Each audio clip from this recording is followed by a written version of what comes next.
Mes chers compatriotes, nous sommes ce soir le dimanche 8 décembre 2019. Je souhaite faire avec vous un petit bilan de la journée du 5 décembre qui a été émaillée par des manifestations à travers toute la France contre la réforme du régime des retraites voulue par le gouvernement français et également vous parler de la suite des événements. Le 5 décembre a été une journée de manifestations massives. Je crois qu'il y a même surpris en fait les pouvoirs publics qui ne s'attendaient pas à une aussi forte mobilisation.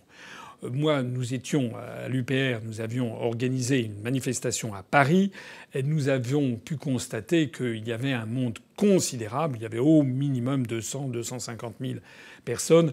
Le boulevard de Magenta, qui va de la place de la République jusqu'à Barbès-Rochechouart, était noir de monde et l'on n'avançait pas. Nous avons été présents là-bas. Nous avons eu donc quelques centaines de personnes de l'UPR qui étaient présentes. C'était un bilan mi-figue mi-raisin puisque j'aurais aimé que davantage d'adhérents et de sympathisants se mobilisent. Rappelons-nous que le 1er mai, nous avions eu plusieurs milliers, 5 ou 6 000 personnes qui étaient venues. Là, c'était nettement moindre. Il faut avouer qu'il faisait froid. Il faut avouer surtout que c'était un jour de semaine. Et il faut avouer surtout encore que les transports ne fonctionnaient pas et qu'il était donc très difficile de se déplacer. Néanmoins, nous avons été présents sur place et je tiens à remercier toutes celles et tous ceux qui sont venus. Nous avons eu également le plaisir de constater que nos analyses passent de mieux en mieux. Je ne compte plus le nombre de passants qui sont venus me voir, soit des passants totalement anonymes, soit des passants qui arboraient des sigles de syndicats connus comme la CGT ou bien Sud, ou bien encore l'UNSA ou la CFDT, et qui sont venus me voir pour me féliciter personnellement, me remercier des analyses et des analyses que faisait l'UPR, nous inviter à continuer. Je ne compte plus également le nombre de personnes, soit de syndicats, soit même d'autres partis politiques ou des personnes qui avaient appelé à voter pour tel ou tel. Je me rappelle avoir discuté notamment avec un monsieur qui était un pro-Mélenchon, qui me disait qu'il était tout à fait d'accord en tout cas sur le fait qu'il fallait sortir de l'Union européenne et le Frexit. Ce que d'ailleurs ne propose pas bien sûr M. Mélenchon, mais c'est une autre histoire. Le faire comprendre, c'est difficile. Alors, ça veut dire quoi? Ça veut dire que nos analyses ne cessent de gagner, de se développer, d'être reprises par de plus en plus d'esprit. Les gens commencent à comprendre pourquoi nous sommes dans cette situation. Les gens commencent à comprendre que Macron, comme Hollande, comme Sarkozy, ce ne sont en fait que des exécutants. Et notre présence était donc extrêmement bienvenue, puisque nous étions là non pas pour taper uniquement sur Macron, à Philippe et Delevoye, mais pour expliquer à tous les passants que le mal vient de plus loin et de plus haut. Il vient de l'Union européenne. On a d'ailleurs appris ces jours-ci que l'Union européenne et la Commission européenne avaient discrètement fait passer des messages de soutien à Emmanuel Macron et d'incitation à ce qu'il tienne bon, comme ils disent, la barre de la réforme des retraites. On a repris d'ailleurs à cette occasion un chiffre qui avait été lancé en juin 2018 au moment d'une réunion des chefs d'État et de gouvernement de l'Union européenne qui avait insisté sur le fait que la France devait procéder à ces réformes des retraites. Un chiffre qui avait été de 5 milliards d'euros d'économies que l'on verrait peut-être, je ne sais pas quoi, d'ici 1 an, 2 ans ou 3 ans, qui avait été lancé par un institut mystérieux qui s'appelle l'IFRAP, sur lequel j'invite toutes celles et tous ceux qui m'écoutent à aller se renseigner. Notamment, il y a eu un très bon article du magazine Marianne pour démasquer ce qu'est cet institut IFRAP, qui n'est absolument pas scientifique, qui est financé par de mystérieux donateurs. On croit comprendre qu'il y a derrière cela notamment la 108e fortune privée française, un institut qui n'a de recherche que le nom, puisque en réalité, il n'y a qu'une poignée de personnes qui sont là-dedans, qui ne sont pas des chercheurs. Jamais aucun article n'a fait l'objet d'une publication dans une revue de recherche économique et jamais de débat contradictoire entre des experts ayant des points de vue différents. En fait, il s'agit tout simplement d'une officine de lobbying qui a annoncé, ça a été repris par la presse généreusement, que la réforme des retraites permettrait d'économiser 5 milliards d'euros. Pour la petite histoire, lorsque l'on va voir d'ailleurs les comptes 2018 de cet institut IFRAP, on constate qu'il est passé au cours de l'année 2018 la bagatelle de plus de 600 fois dans les grands médias, c'est-à-dire à peu près presque 2 fois par jour. Je me prends à rêver ce que serait l'influence et la notoriété de l'UPR si nous bénéficions d'une telle sollicitude des grands médias. En attendant, eh bien, nos analyses progressent. Et c'est le point très positif de cette journée. Et à peine entaché par un problème que nous avons eu, qui a d'ailleurs été répercuté sur les vidéos qui ont été prises, les captations en direct prises par Fabien Séma, responsable du PRTV, que je remercie ici, et à peine émaillé par une poignée d'individus, 7, 8 personnes, et qui faisaient partie soi-disant d'un service d'ordre du tout petit groupuscule qui s'appelle Solidaire, qui est un démembrement du syndicat Sud, et qui nous ont empêchés de vouloir entrer plus avant dans la manifestation au motif que l'UPR était des nationalistes, des fascistes, etc.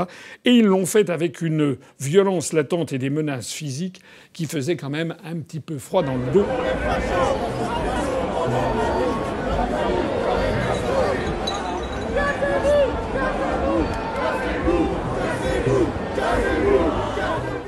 Quand on pense que ces personnes se réclament d'être solidaires, mais solidaires avec qui ?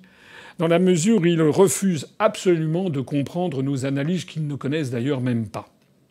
C'est un point quand même important et grave sur lequel je voudrais insister.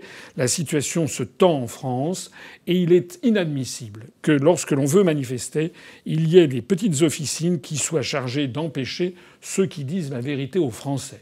Je mets au défi quiconque, et en particulier les personnes qui ont essayé de nous empêcher d'être présents, je les mets au défi de trouver, depuis 12 ans et demi qu'existe l'UPR, une seule analyse, une seule proposition qui témoignerait du fait que l'UPR serait si peu que ce soit un mouvement fasciste et nationaliste. En réalité, ces gens ne veulent pas savoir, ils sont endoctrinés et ils obéissent en réalité à des officines qui ne correspondent absolument pas d'ailleurs à ce que pensent les syndiqués.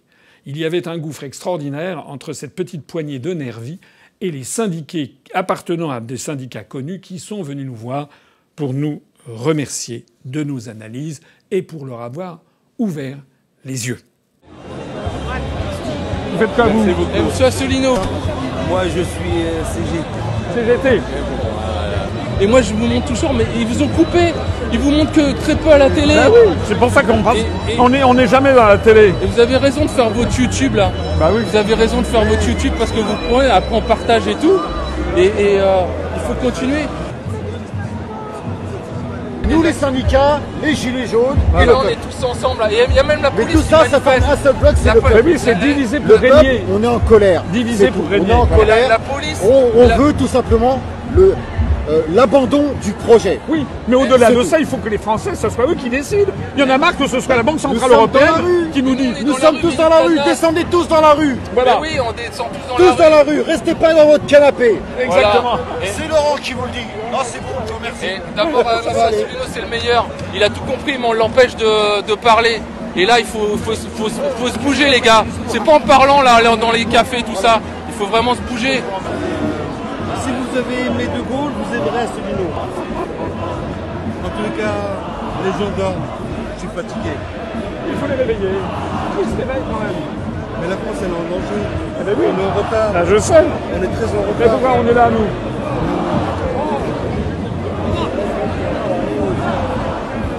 C'est lui l'avenir de la France, avec toi. Bonjour.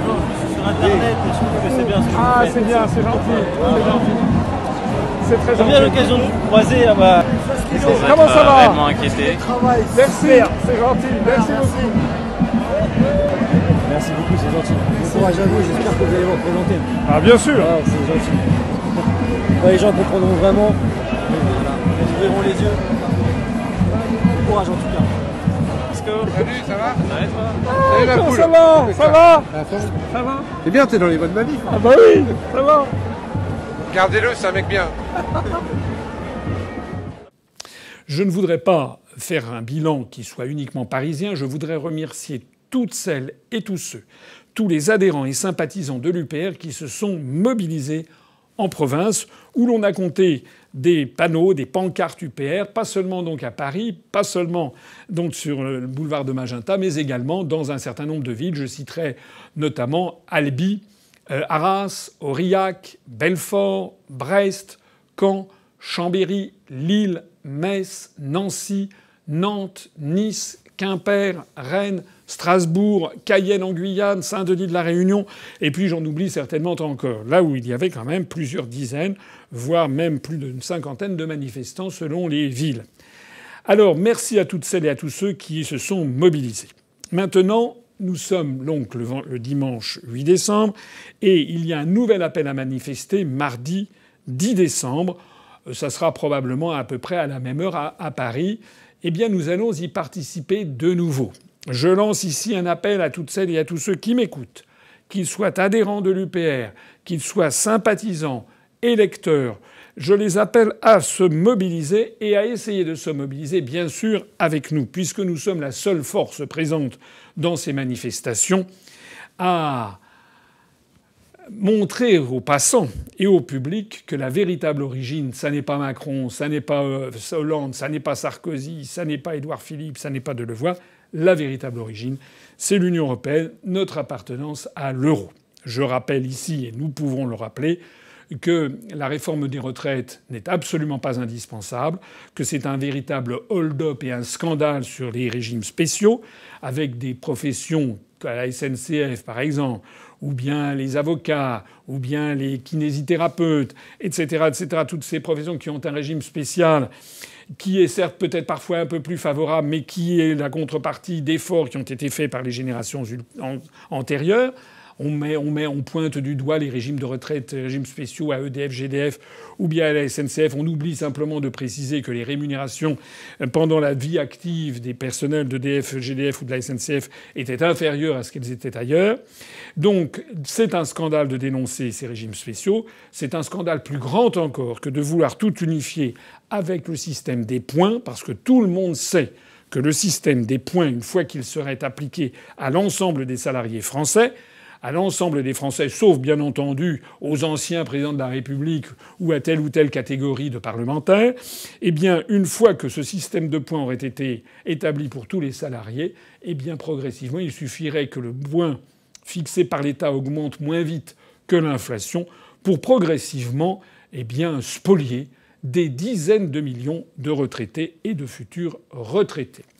Des études autrement plus sérieuses que celles de l'IFRAP ont été conduites qui ont prouvé que le régime, la réforme des retraites telle que voulue par Macron à la demande de l'Union européenne pourrait entraîner, selon les situations, une perte de pouvoir d'achat allant de 15 à 23% de pouvoir d'achat en moins pour les retraités. C'est évidemment inadmissible et nous manifesterons à côté des syndicats et d'autres partis politiques, même si nous ne sommes pas d'accord avec eux sur d'autres choses, nous manifesterons notre présence et notre refus d'une telle iniquité. J'appelle donc ici toutes celles et tous ceux qui m'écoutent à franchir les obstacles du froid, franchir les obstacles de la difficulté de se déplacer avec les grèves des transports, et à venir, nous mettrons dans quelques heures le lieu précis de rendez-vous pour ce qui concerne la manifestation parisienne. D'ici là, vive la République et vive la France.